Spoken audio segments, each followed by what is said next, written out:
You wanna guess the color of my underwear? You wanna know what I got going on down there? Hello, my darlings. Welcome back to Front Row with your lovely hostess, Audrey Charlies. This is season 2, episode 7. Now, guys, Paris Fashion Week. The throne room speaks. My love, Fashion Month has officially wrapped. And as always, the final verdict comes from one place. Yes, one place only. New York's that place is Paris. New York brings the energy. London brings the chaos. Milan brings the discipline. But Paris decides. And this season in Paris felt particularly interesting because the city seemed to be standing right in the middle of a generational shift in fashion. New creative directors stepping into legendary houses, heritage brands defending the identity, and a few designers reminding everyone that fashion can still be, let's say, rebellious, theatrical, and slightly dangerous. Yes. So tonight, my love, let's walk through the shows that shape Paris Fashion Week, Fall Winter 26-27, or some shall say Autumn Winter 26-27. Quick hi to our loves in Australia. Howdy. Let's begin with Dior, my love, which presented its show in the beautiful Jardin des Tuileries, right in the heart of Paris. Now, picture this, my love. A runway in one of the most historic gardens in the city, surrounded by statues, trees, and the quiet elegance that only Paris can provide. It's a setting that reminds you that Dior is not just fashion, my love. It's part of the cultural fabrics of the city. Now, this is Jonathan Anderson era at Dior, and the fashion world has been watching very closely to see what direction he will take. Anderson approached the house with a mixture of respect and curiosity. The silhouettes felt sculptural. Some coats look almost architectural, and there were subtle floral references, a quiet nod to Christian Dior's famous love of gardens. But this wasn't nostalgic at all. It felt modern, almost like Anderson was asking, what happens if we reinterpret Dior through a new lens? And my loves, the result was elegant, thoughtful, and most importantly, very, very controlled. Dior didn't try to shock anyone. Instead, it reminded the industry that heritage can still be more powerful when it's handled intelligently. Now, from the gardens of the Tuileries, we move to one of the most iconic fashion venues in the world, the Grand Palais, home to the Chanel show, of course. Now, if you ever seen a Chanel presentation there, or if you get a chance to see one there, you know the Grand Palais becomes a kind of theatrical stage where the house builds entire universes. Mushroom, some will understand what I'm trying to say. This is now the Matthew Blasey era, and it's fascinating to watch how he approaches one of fashion's most secret houses. The Chanel coats were all present, as usual. Tweed jacket, pearls, elegant silhouettes. But there is something subtle, there is some subtle shifts. The fabric felt slightly more experimental. The proportions were just a little different. Blasey seems to be approaching Chanel with great care, opening the archives and asking a very, very, very delicate question. How do you evolve Chanel without breaking Chanel? It's a balance that will define the next chapter of the house. Now, if you think that Chanel is about heritage, Balenciaga is more about disruption. The show space felt intentionally stark and industrial, almost like a laboratory where fashion experiments take place. Balenciaga continues to exist in its own universe. Oversized silhouettes, extreme tailoring, clothes that feel, let's say, almost dystopian. But Balenciaga rarely asks if something is wearable. No, they don't. Instead, it asks something far more, let's say, provocative. What can fashion become? Sometimes the answer can be brilliant. But in this case, it always is. And sometimes it can feel chaotic. But it is never, ever, ever boring. From this, we go to Hermès, which showed its collection at the majestic Guard Republican Cavalry Hall. And honestly, there is no better setting for Hermès. The house, let's remind the people, the house began as an equestrian brand and presenting the collection inside a historic cavalry building feels perfectly aligned with that heritage. Hermès shows are always the calmest moment of Paris Fashion Week.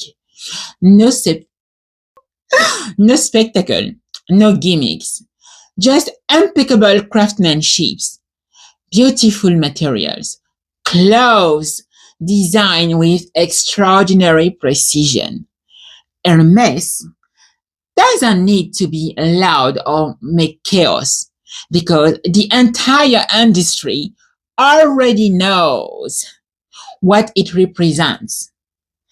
Quiet luxury at its highest level. At Celine, the atmosphere felt very, this is not shady by the way, Parisian, elegant, polished, effortless. The silhouettes were refined, the styling minimal, the clothes sophisticated without trying too hard. But Paris Fashion Week is an extremely competitive arena. Sometimes a collection can be excellent and still not dominate the conversation. Listen to the episode we did last week. You will understand that part with ease. Celine delivered a strong show, just not the loudest one this season. With Ackerman, he is known for poetic tailoring and fluid silhouettes, where the original Tom Ford traditionally represented sharp glamour and seductive power dressing. Ackerman introduces something softer, a little more romantic, a little more sensual. It is really subtle, but intriguing shift for the house. Acne Studios. The mood was experimental as always. The silhouettes played with proportion. The styling felt intentionally unconventional. Now, Acne Studio is one of those brands that doesn't try to please everyone, at least to my eyes. It speaks to a very, very specific fashion audience, and that audience absolutely loves it. Isabelle Marant. Now, the mood returned to the effortless Parisian cool, relaxed silhouettes, casual elegance, clothes that feel wearable and so real. Not every runway needs to reinvent fashion. No, they don't. Sometimes fashion simply needs to make women look fantastic. And Isabelle Marant does that beautifully. Thank you, darling. Thank you. It was a really nice show. Now, Enfants riches déprimés. Then came one of the most talked about moments of the week. The show leaned heavily into its rebellious rock and roll identity. Dark, provocative, unapologetic, and the moment that shocked the audience was Marilyn Manson walking the runway. The brand thrives on controversy and underground culture. It's punk luxury, I will say. It's fashion as rebellion, a runway that felt closer to a rock concert than a traditional show. Keeping that kind of flair, we get into Rick Owens. He returns to the Palais de Tokyo, which always feels like the perfect setting for his dramatic, over dramatic shows. His collection was titled Tower and felt monumental.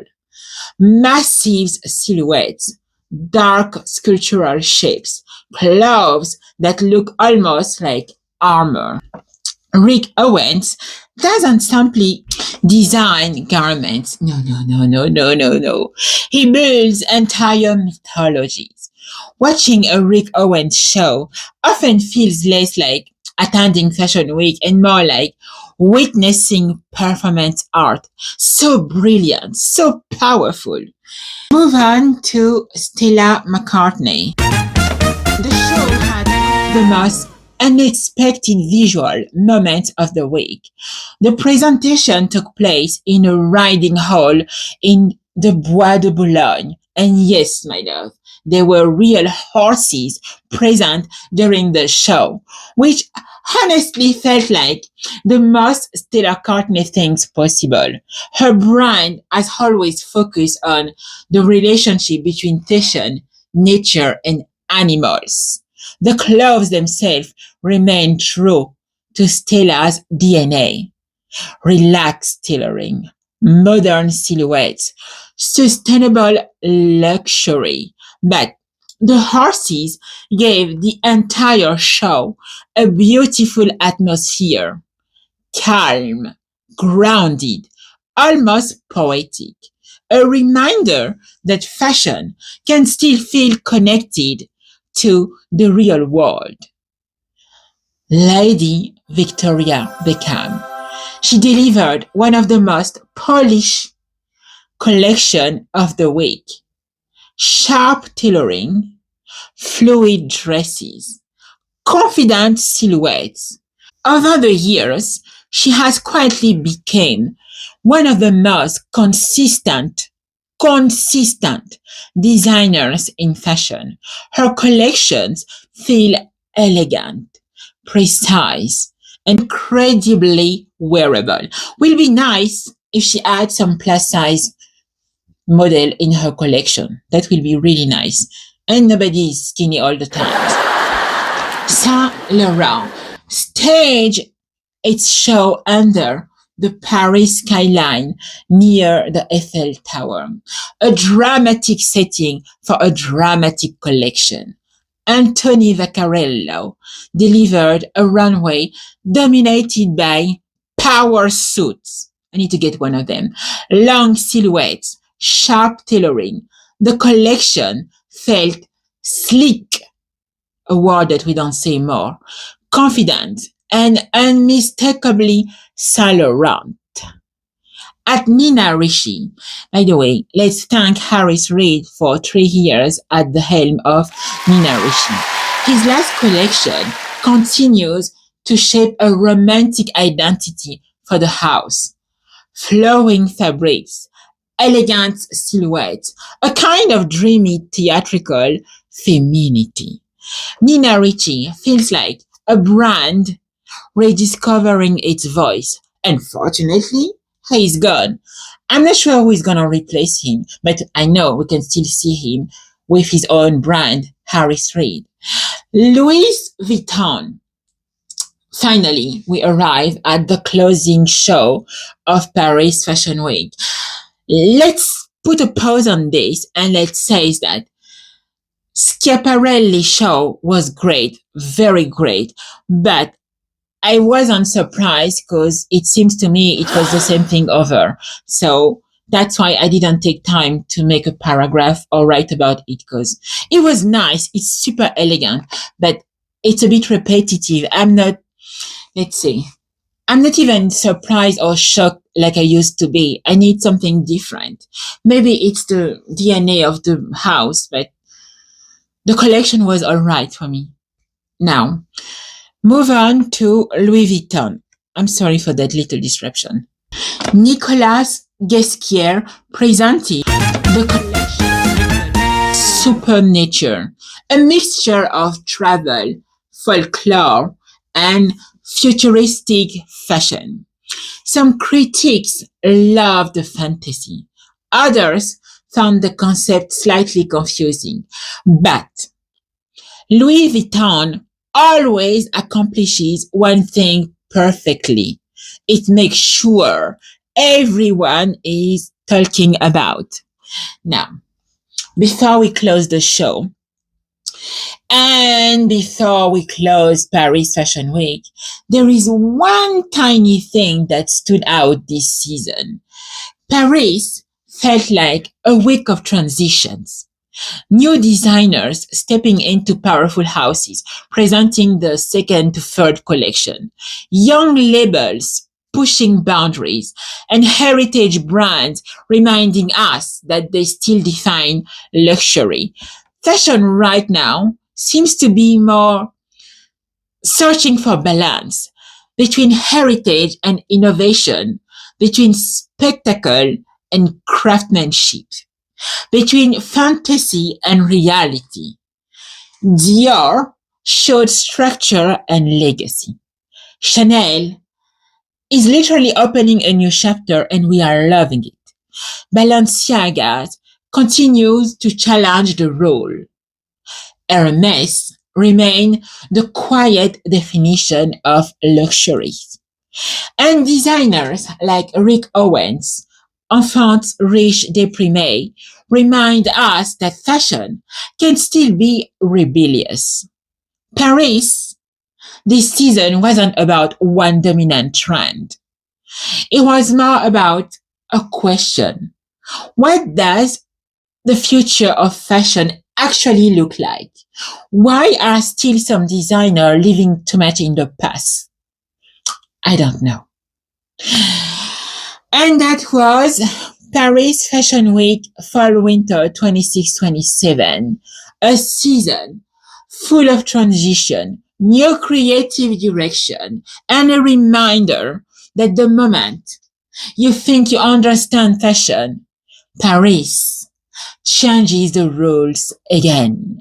And of course, Front Row will always be here to talk about it. Thank you, my love, for joining me. It was such a pleasure spending time with you.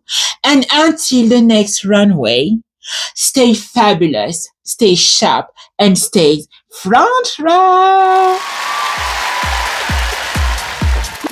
You wanna guess the color of my underwear? You wanna know what I got going on down there? Is it pretty in pink?